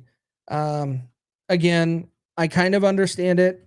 I don't like the federal government going around and getting involved in the city and states business. You guys all know I'm a big states rights person and local. And I would be a huge hypocrite if I was a huge states rights person and promoted local stuff, but I celebrated federalizing police and running them through the different communities. I don't think that's a good idea. I understand they have a job to do to deport illegal immigrants. They should coordinate with these areas and work together. Now, if the local areas don't want to do it, there's a fine line there that needs to be walked. But ultimately, when it comes to deportation, and Department of Homeland Security can really flex their muscles, but the states are not ready to fight the federal government. And COVID proved that. The states were weak against the federal government. The federal government tried to impose mandates and tried to do major things across the nation. And very few states fought back. And the states that fought back were weak. My state included Utah. We were ones to fight back. We were ones to open early. Well, earlier than others. But we were weak. It was all empty threats. We weren't going to do anything. Especially now, what I know about the administration and the people that we have running my state, they would have cowered. They would have cowered away. Well, let's see what else Jacob Fry has to say. We do not want you here. Your stated reason for being in this city is to create some kind of safety, and you are doing exactly I agree with that, the Terry. opposite. 100%. People are being hurt. Families are being ripped apart. Long-term Minneapolis residents that have contributed so greatly to our economy are being terrorized, and now somebody is dead. That's on you. And it's also on you to leave. Is it though? Better, but I do have a message for our. Is it on the federal agents? I don't think it is necessarily on the federal agents. I'm going to blame the politicians and the political climate that we are in. You have the right and the left constantly battling and saying the other side is the enemy. Constantly. You have the right and the left constantly saying they're at war. And let's actually go over that. Let's actually talk about that, because where is that link? No way. Did I not? Here it is. Here it is. Hang on. Here it is. Got it. You want to say where this is coming from? You want to understand why your citizens and your community are behaving like this? Because you are saying stupid shit like this. And it's clear. Look, I don't know. I don't think any governor in history has had to fight a war against the federal government. Wait a minute. What is that enticing? What is that doing to the community when they come in? When the governor is openly saying, I don't think we've ever had a governor have to fight a war against the federal government. I don't think any governor in history has had to fight a war against the federal government. This is the problem. And it's not just because he's a Democrat. You have Republicans saying it too. You had Kristi Noem and others say that that woman was a domestic terrorist. I don't agree with that. I don't agree with that. This type of shit is why you have these problems. Because they think that the left is the right way to do things. And then you have the same fucking shit being done on the right. And they're saying crazy shit like this. And so no one can have a civil discussion. No one can have a compromise. No one can unite to where we can figure out how to fix our damn country. And the corrupt politicians can stay in their fucking positions. That is exactly how the system is designed and how it is working right now. This is the entire problem here. Politicians that are spewing shit like this. And then, not to mention, let's play this whole video. Let's play this whole video. This calls out everything. The clip on the right is from his press conference today about the shooting. And it's clear. Look, I don't know. I don't think any governor in history has had to fight a war against the federal government every single day. Well, I said this yesterday. We've never been at war with our federal government. Wait, what? You've never been at war with your federal government? Well, I said this yesterday. We've never been at war with our federal government. What the fuck? Look, I don't know. I don't think any governor in history has had to fight a war against the federal government every single day. Well, I said this yesterday. We've never been at war with our federal government. And it's clear. Look, what the fuck? This is what causes the problems. This is what is causing people to do stupid shit like that when ICE officers pull up and tell the person to get out of the car. Just get out of the fucking car and you're still breathing oxygen. If you actually just complied, yeah, you would probably be put in handcuffs. You would probably be detained. They would talk to you. They'd ask you questions. You would be let go. They would let you go. If you got booked on some minor misdemeanor charges and you'll get out. And then by the time you get to court, it's dismissed anyways. Like if you actually knew what you were doing, you would realize where your powers are and where you can actually fix things. And so taking it to the law enforcement officers in the middle of the street is not going to do anything. That is how you end up like this lady. I don't like what we witnessed today and what we saw, but it is a result of our politicians saying stupid shit like this individual did, and just like Jacob Fry did. They're saying big words like this to get their base all riled up. And they're going to be like, oh, I didn't say to go do that. No, you're getting people, get them all riled up and upset to where they do stupid shit like trying to flee an officer. Like that's what happens. Jim Bob, didn't Joe Biden say something like, unless you have, yes, he did. He did 100%. And that's the problem. And people want to be blaming a certain party. Both fucking parties are doing it. Both. The right, not so much right now. They like the name calling. They like calling you names. But the left uses a little bit farther extreme, but maybe that's on purpose. Maybe that is on purpose. You have the right that will say some mean things that might hurt your feelings, and then the left brings in violence. That's probably the way the whole thing is designed, is to keep everybody at everybody's throats. You're going to have the right call you by name, call you a name. You get upset, you cry. And then on the left, you start saying violent things.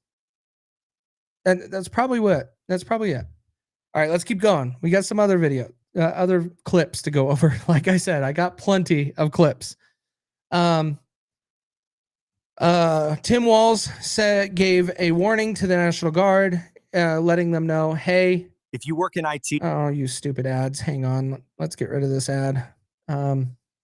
you need. But when it comes to Tim Walz, he did send a warning or some type of preparation to the National Guard. I know there's an official term for it. It just left me. So I don't know exactly what it was called. But he issued a warning that they might be activated in Minnesota. And that is all his process. And he's capable of doing it. He has the powers to do it. He can activate the National Guard. I don't know what that looks like. National Guard versus the DHS.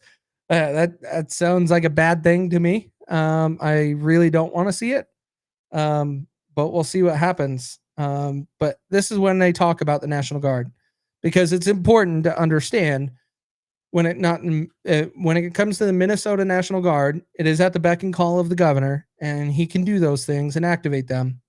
And that's probably what's going to happen. I bet, just to escalate things. That's what politicians do. They like to show that they're strong, especially this individual, for all of the fraud that's been uncovered over the last couple weeks. Like, he's got to stand strong. He's not running for re-election anymore. And so he needs to go out and have some pride, I guess. Here to cause hassles to you, or what we saw today, the tragedy, having them at the ready to make sure, because when we see these types of things happen, and we saw it after the murder of George Floyd, there's folks that want to cause chaos. There's the disruptors in it. And while the vast majority of those protests were peaceful expressions of their First Amendment rights, there were those that destroyed property and put people at risk. The National Guard is there to make sure that peaceful protests are able to be done, and that those that want to do the destruction are stopped from doing that. Yes. Oh, really?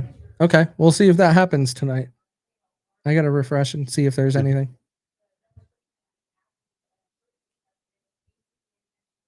Oh, we can't really hear the questions. Yeah. And I think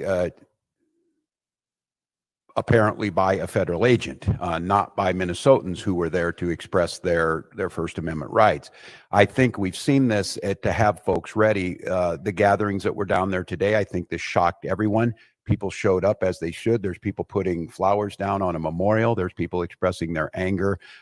It's just, as these situations develop, we decide when we need to move these people out. And I think the local reporters know well on this, both unfortunately and for us. The upside of this is that we're very good and we've had practice at this. And I just want to again implore Minnesotans. I am not telling you not to express your anger or your frustrations or the outrage that we have. Look, this was totally predictable, as I said it yesterday, and it was totally avoidable. And I just want to remind you too that local law enforcement, we get no coordination. They don't tell us they're coming. They don't say why they're sending the largest deployment in them. Why would they tell you? Because they know what the pushback is going to be, is the thing. Like, I would like to see cooperation and coordination and talking about things. Because that's what our government used to do, is compromise, try to come up with the best thing for Americans, but we don't do that anymore. We don't do that because of the political climate we're in. We're too busy pointing fingers at the other side. We can't actually solve problems. And so this is why you have strong reactions like this. And then on his side, he's going to have a strong reaction, and that's going to further the divide and further the conflict. That is where I said earlier on the show, like, I'm probably not going to, I won't be voting in federal elections anymore. This is a joke when it comes to the way things are done from our federal level. It's pathetic. American history to Minneapolis. They're not making us any safer. We don't have any of that coordination. They should be talking to us when we do these things.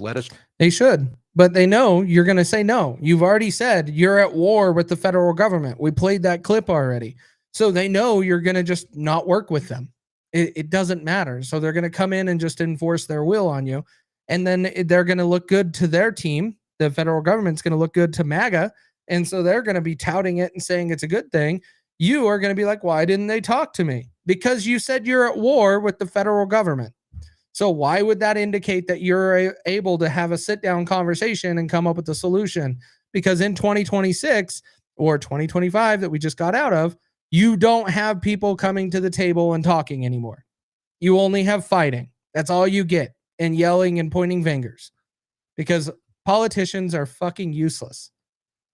But here's the thing that I see as a problem. And so we'll finish this clip. We'll jump over to Tim Walz in the same press conference. This is just a different angle, but it's a specific clip that I want to show. This morning, we learned that an ICE officer shot and killed someone in Minneapolis. My deepest condolences to the family, to the loved ones who had to learn about this tragic event on national television.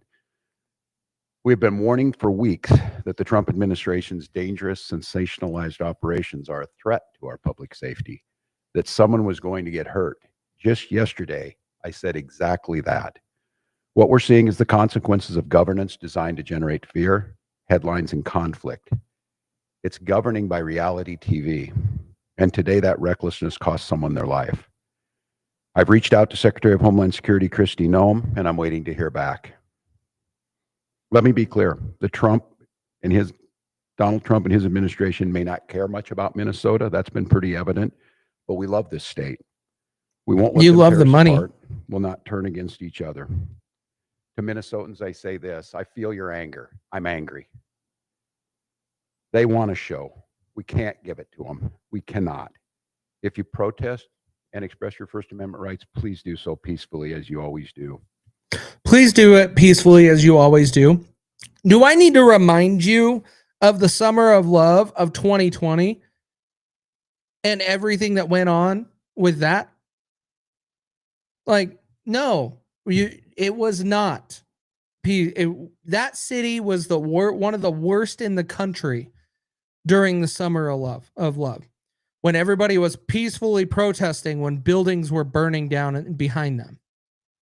No, the problem is they keep saying, go out and make your voices heard, do all of these things. And then they have to make the one comment after, peacefully as you always do.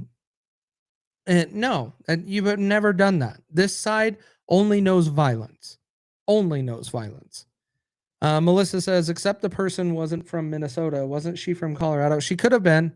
I know that she lived in the Twin Cities with her wife. So if that just happened recently and she was formerly from Colorado, it's possible. But I know that she did live in the Twin Cities with her wife. That's the part that I do know.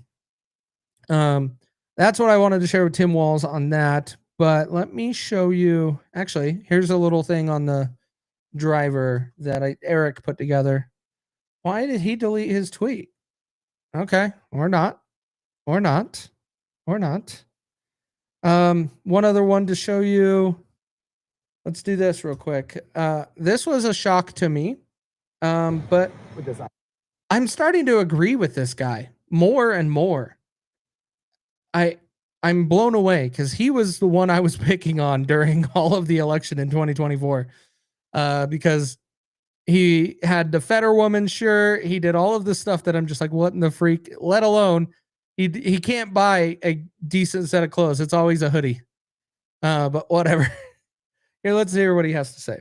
Police officer in the shooting in Minneapolis, and that you've been supportive of the work of. You're right, Melissa. You are correct. Last year, do you think that they were at fault here? I mean, it's devastating. I mean, it's absolute tragedy. My heart goes out to her family. I mean, I don't know the circumstances. I haven't seen the actual video, but a life is lost. I mean, it's a tragedy, and absolutely. And my views. I support ICE about deporting criminals. I don't support and understand if you want to target otherwise hardworking people. I don't support that. I never have on that. I remain pro strongly immigration, and that's never going to change. So here we are now, where a woman's dead, and that's tragedy. And we'll know the circumstances. I'm not going to make any judgment other than just express my sympathy for the family. I mean, just what a tragedy. The mayor of Minneapolis says that ICE should get the F out of their city. Do you think they should get out? Oh, I mean, I'm not that close to the kind of violence and the tragedy, so I don't want to judge that. But for me, I think it's all probably always more helpful to turn the temperature down and just withhold, the kinds of extremes, to say, hey, let's everybody, turn the temperature down. Honestly, whether that's coming from some kinds of the rhetoric from Secretary Noem or the president, or whether the mayor or governor. It's like, really, let's just turn down the temperature, and we can't forget someone's lost their life, and now we have to investigate the circumstances, because that should never happen. Well said. And it's crazy. If you were to tell me in October of 2024 that I would be agreeing with Fetterman, I'd be telling you you're on drugs, because no way. And here we are. I have shared multiple times on X that I have agreed with his position on a few things, quite a few things. And this is one of them. And Jim Bob, I was going to address your question after this, and this kind of goes along that line, is a governor declaring war on the federal government. That's where I agree with Fetterman. I don't think we need to use those terms because people take them too far. And the political climate we have today is intentionally drumming this stuff up to create conflict and chaos. And one of the clips I didn't grab, I should have, because I just said chaos and it reminded me of it, is Gutfeld had a video earlier that's going around on social media. Gutfeld is like, the system wants chaos. And I've been saying this for years. The system, to remain in power and keep us under control, keeps things chaotic. So then that way we're always busy fighting each other. We can never turn against the government and fix that. We can't unite in that way because it's so chaotic. That is exactly what I believe this system is doing. I think they do this on purpose. And that is where they can keep their corruption in place, keep funding their big schemes, and keep their fancy lifestyle going. And that while all of us get 50% of our check taken out, and to pay for it. Like, we're paying for all of their fancy lifestyles and we get nothing for it. We get to invade another country and we'll arrest their president before we arrest any politicians in our country. It's pathetic. It's pathetic. Has anyone looked into the businesses lost in summer 2020 and COVID, how they have been revitalized? Wonder if there any more fraud or corruption there. There's a lot of fraud and corruption with COVID and the money. Look at the PPP loans. Some of that is that Somali daycare stuff. Some of that stuff started during COVID for the PPP loans that was all set to come out. And if you look at the PPP loans, why the fuck is politicians, why in the hell were they applying for PPP loans? Why were major billion-dollar corporations that were not going down, they were not going to be closing under COVID, why were they applying and getting PPP loans? They shouldn't have. Those should have gone to the mom and pop shops that were shut down because the federal government said 2 weeks to slow the spread, and then we tried to push it out for 6 to 8 months. That is where the money should have gone. But if you look at the PPP loans, all of the money went to big corporations. All of it. Very few went to small companies. And if they did, and some of you know this, some of you have been following us with the Be the Change and Truth stuff for a long time. Russo talked about it. He got a little bit of money for his business that shut down due to COVID. But it wasn't life-changing. It was very minimal. But some of these big corporations filed it because of the number of people they had and the people they were going to let go. And they let go bottom feeders and people that were just not really performing. And they filed PPP and got mega millions out of it. That shouldn't have gone there. But yeah, Steven, so that's my rant on the money from COVID. There's a lot of corruption there, and they're still doing it. And a lot of the stuff in Minnesota has ties back to that time, and they're highlighting some of the PPP loans that were given out.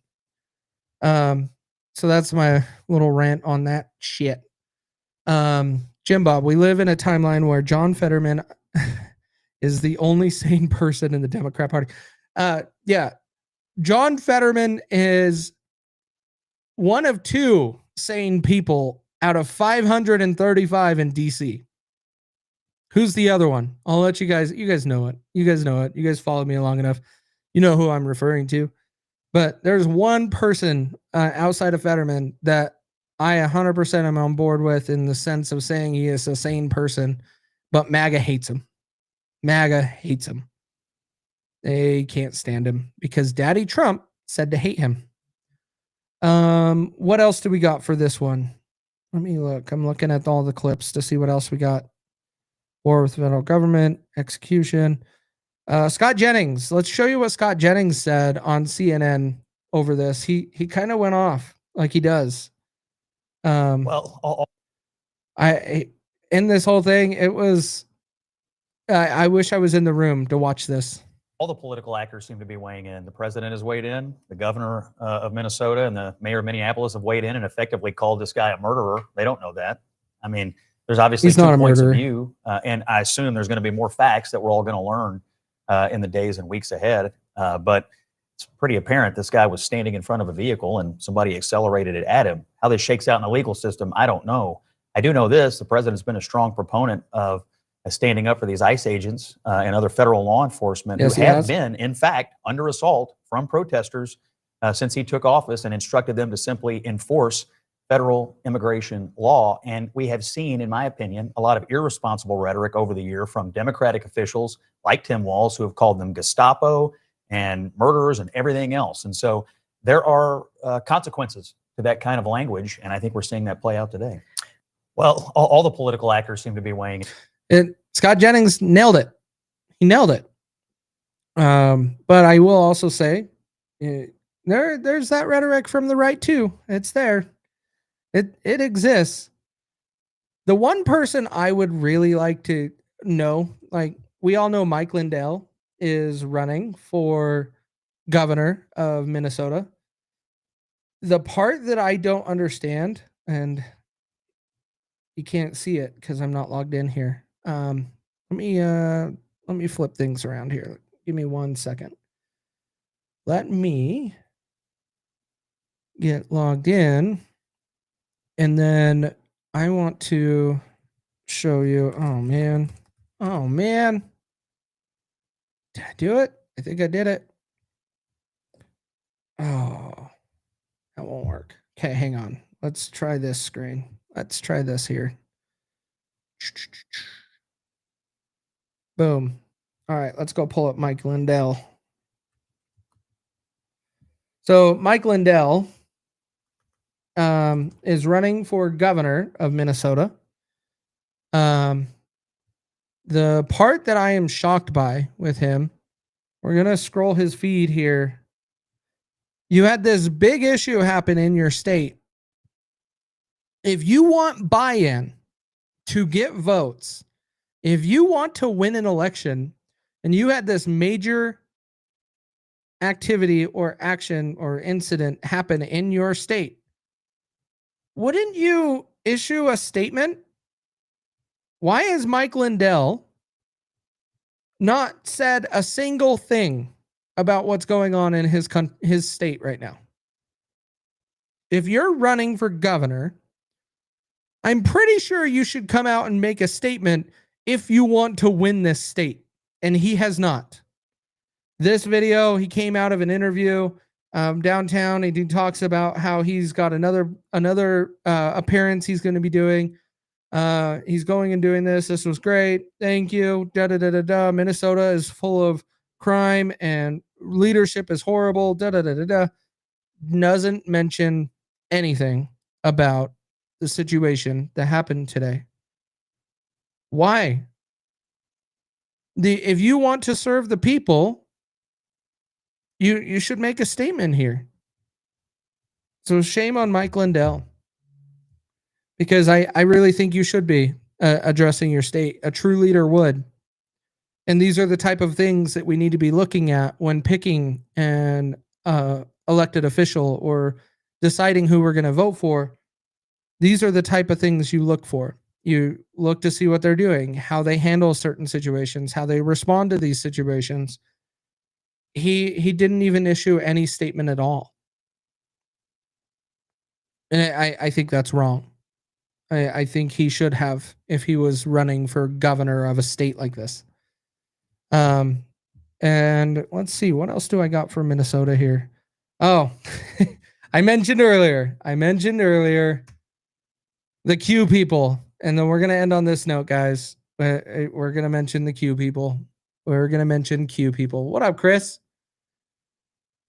Oh, the Q people. And this is going to be my demise for 2026, I believe. And those of you that have followed me for the last, I've been doing this for 6 years at this point, know that the Q people are a trigger for me. I do not like Q. I do not like the shit that they're pushing, because it pushes people to not get involved. It pushes people to really go through and trust government in making decisions instead of getting engaged. So I'm not a big fan of it. You have people right here already saying it, and it's going all over social media. It's all over X. Remember the party in Tulsa? Absolutely, Danny. 100%, man. Trust the plan, Jim Bob. 100%. Trust the plan. The Insurrection Act is coming. Here it is. Insurrection Act now. And then even Tim Walz said, or in one of his clips, I didn't play this one, but he's like, "What? We're going to have martial law if Donald Trump does this." Like, this is the type of shit that needs to stop. Like, first of all, Insurrection Act is what you're trying to do because you're going to be able to do what? Do what? No, Donald Trump's not going to do that. It's 150 trillion DChess. Facts, Jim Bob. Facts, man. Like, this is where this shit's got to stop. This is where it goes back to where we talked about Maduro. And Maduro's going to testify against the 2020 election, and he is all about rigged elections, and and the whole deep state's going to come down. No, we already established in this video, Venezuela was about oil. It was not about elections. It wasn't about any of this shit. Even if it was, what are they going to do? If you prove the 2020 election was stolen and you win all of that, just like they did in Georgia, that all of those ballots were not counted and we're not done. 300,000 ballots, right? We already talked about it. That would have caused Trump to win the election. What was done about it? Nothing. Because you can't do anything. We're at 5 years past. What are you going to do? Give Trump a third term? Bullshit. Bullshit. It's not going to happen. Yeah, Tony. I some of you that have been around for a while know that this is a trigger topic for me. I absolutely hate it. And we're watching a movie, as they all say. Oh, just enjoy the movie. It's not a movie. It's real life. And our politicians are selling us out and selling our country out. So don't buy this bullshit about an insurrection act. Don't buy the bullshit that they're trying to sell with Maduro and he's going to testify in court over the election.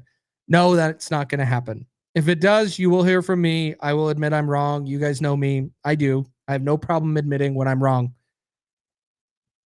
I'm pretty confident with these Q topics. I'm not wrong. So that is why it is a trigger point, and I have fun with it because it is just bullshit. Holy cow, what a show. We have been here for 2 hours, literally on the mark right now. And we covered everything.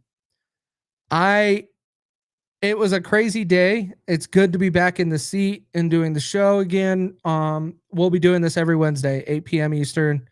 We'll be talking about it.